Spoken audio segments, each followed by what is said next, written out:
belo tua Acholi kilua weng da duga ye kilok mukane kitam mukane ene miero lo ko ture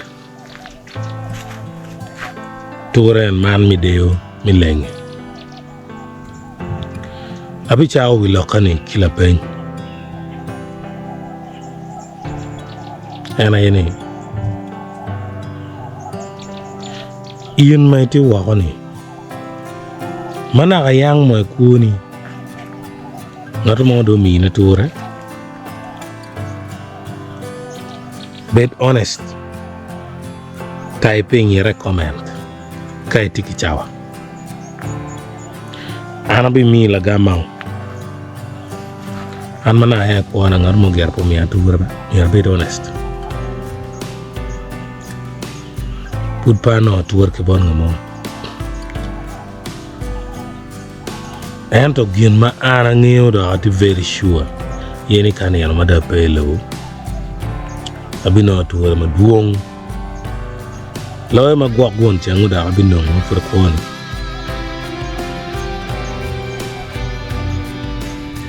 onyo mo be pada no ma for kon dok ana diki gen ma diet ni kere ini no da ture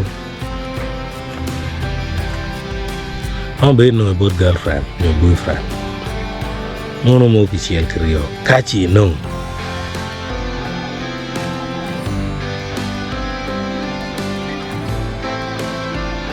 Enter near my belly. Even on a tour of doom fool. At the pale. Catchy the tar. In my tea and enemy. Even on a tour. My boom dog, boom dog, boom.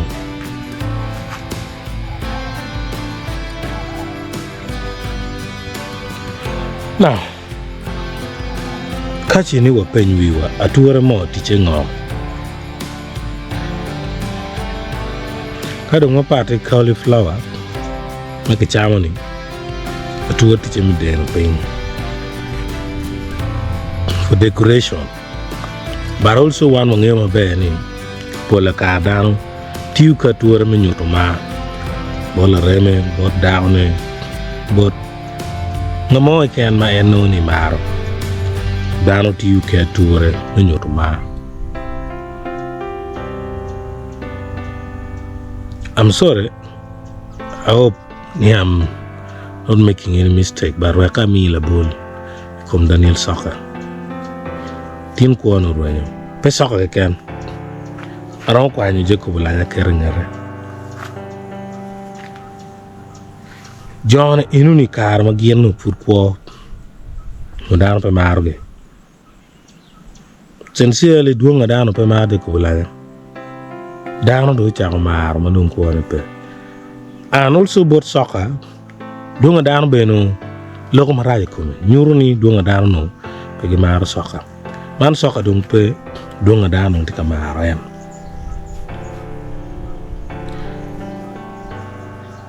ikina ture peramo beru atura ma infuano kumara tura mo pe yate tura ma infuano mere tura ma infuano ti mine la wor peramo beru ni ken ramo beru kon ma ini mio bana enu be tura Daniel Soccer obino chwalo duana kok bora chuli gine pura no la chana na sako kok ni ke konye uti yukelem ni bolo ba ko. In other words no tiga wa kinyut kemina ture ke chwala ture ke konye ke ture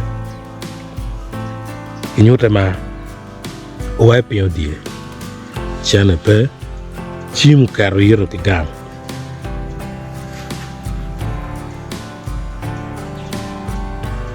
ke mie kon record pange ko ngaro mon cher kon ker ka ngaro kon china padano ne pange ko beradi pa mira do ni politics ernen chalo o party ma eno gano ni bere pom yo kon men pe politics be ya enu pa mo bi mo ke ye atika ta mu ke example now deko bulanya aputie unye lokni tiga tiga mende pango those mentality kar maduro down do chao par lanya dok be ginu wa down do mar lanya na me gitu ngata down maro na before mo pupia ko no e pa lo kai e dok pobre dok after kwenye pa ko pa lo kai lanya do immediately so ginu ton down we down nyutu ma ter ko de ko bulanya ngaro mo kon ronwa jale mo ti ko lokitenu ka chung ka lokan ti kwena mite meaning ngo lokadong pingo dano no tuure maduong kadong kwone pere lawyer ma put war reason ta chiel again because regret is more stronger than love.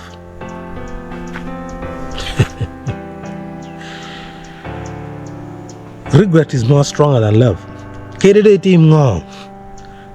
When you're in a moment of regret, it overwhelms your emotion and even your brain. Adami wakichwini when gets control when you're in a serious regret, and the biggest regret is always not to help someone when the person is still alive. You will really regret it. Actually, in the multi London, UK, the moon and you so the natural background, so child can wrong when you're wrong when you tour. That's why when you only go quick. When you cock. So, regret is stronger than love. The reason as to why you loved Jakubulanya so much, you loved tennis soccer, and then the way we teach our window pick a support again. Kane music, the tape,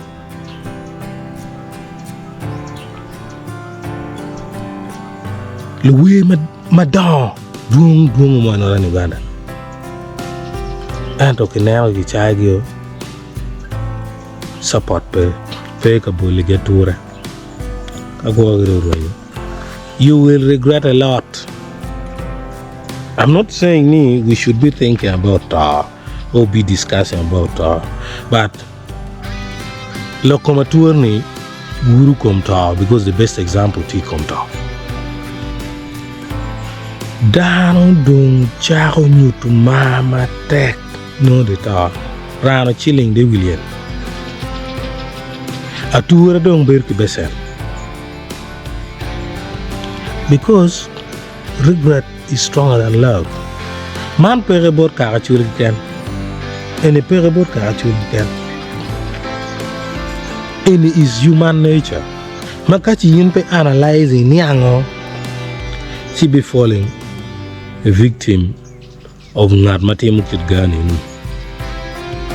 Before a victim of Nata will always have that regret. No, I wish I had the chance to do this. I wish I had the chance to do this. You see, like me personally, I regretted never attending Lumix the Dawn show. That was not my making. But no, till UB college, we had the chance. No, we're all like we jail, but no, at that time money. Look check.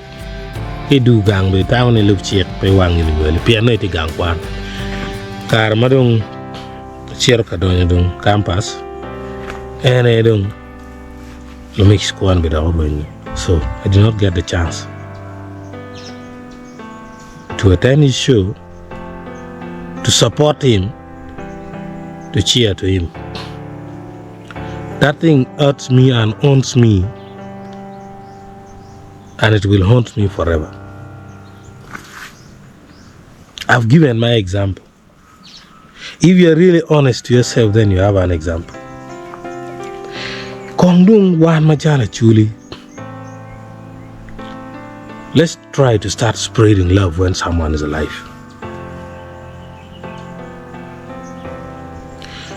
Kong watem kong nyutuma kong ikinwa mafudan koya. Inu ngarumote asling a chuli logo lokaraj. Inu ngarumote katimugimo a chuli ngate jenye. Ini ruk boma be ay jenye.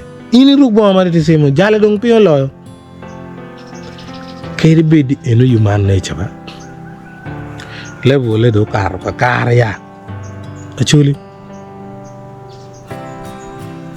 Kong adi dene ni kangat manenong gama bejo makiloko yang uchal ma are lokon.